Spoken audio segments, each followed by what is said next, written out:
Toby is a tram engine. He is short and sturdy, he has cowcatchers and side plates, and doesn't look like a steam engine at all. Toby's tram line runs alongside roads and through fields and villages. He takes trucks from farms and factories to the main line, and he always rings his bell cheerfully to everyone he meets. He has a coach called Henrietta, who has seen better days.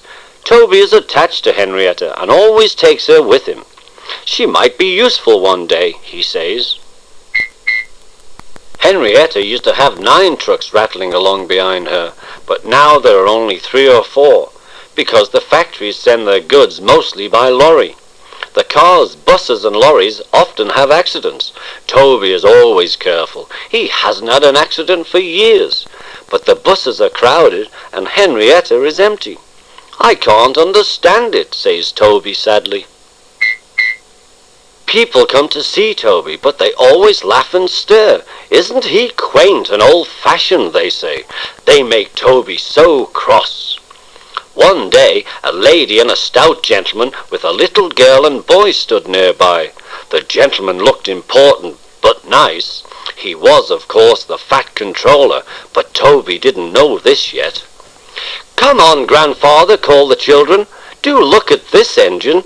"That's a tram engine, Stephen," said the stout gentleman. "Is it electric?" asked Bridget. "Whoosh!" hissed Toby crossly. "Shh, shh," said her brother. "You've offended him." "But trams are electric, aren't they?" asked Bridget. "They are mostly," said the stout gentleman, "but this is a steam tram." "May we go in it, grandfather?" asked the children. The guard had begun to blow his whistle. "Stop!" shouted the stout gentleman. He raised his arm and they all scrambled into Henrietta.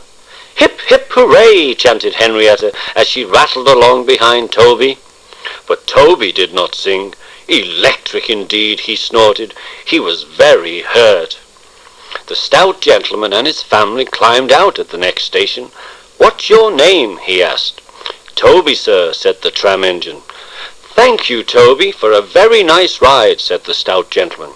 "Thank you, sir," said Toby politely. He felt much better now. This gentleman, he thought, is a gentleman who knows how to speak to engines. The children came every day for a fortnight to see Toby and Henrietta. Sometimes they rode with the guard, and sometimes in the empty trucks. On the last day of their holiday, the driver invited them into his cab. Everyone was very sorry when the stout gentleman and his family had to go away. "Goodbye," said Bridget and Stephen, and they thanked Toby and his driver. "Peep, pip, peep," whistled Toby. "Come again soon." We will," cried the children, and they waved until Toby was out of sight. The months passed. Toby had few trucks to pull, and even fewer passengers travelled on his tram line. "This is our last day, Toby," said his driver sadly one morning. "The manager says that we must close the line." That day everyone wanted the chance of a last ride with Toby and Henrietta. Henrietta had more passengers than she could manage. They rode in the trucks and crowded into the brake van. The guard didn't have enough tickets to go round.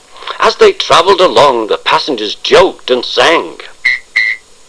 "Goodbye, Toby," said the passengers afterwards. "We are very sorry that your line is closing down." "So am I," said Toby sadly.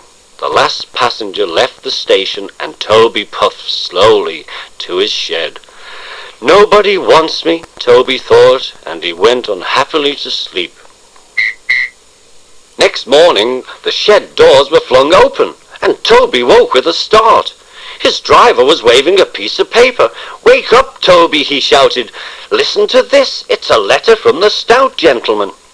Toby listened and... But I mustn't tell you any more, or I shall spoil the next story.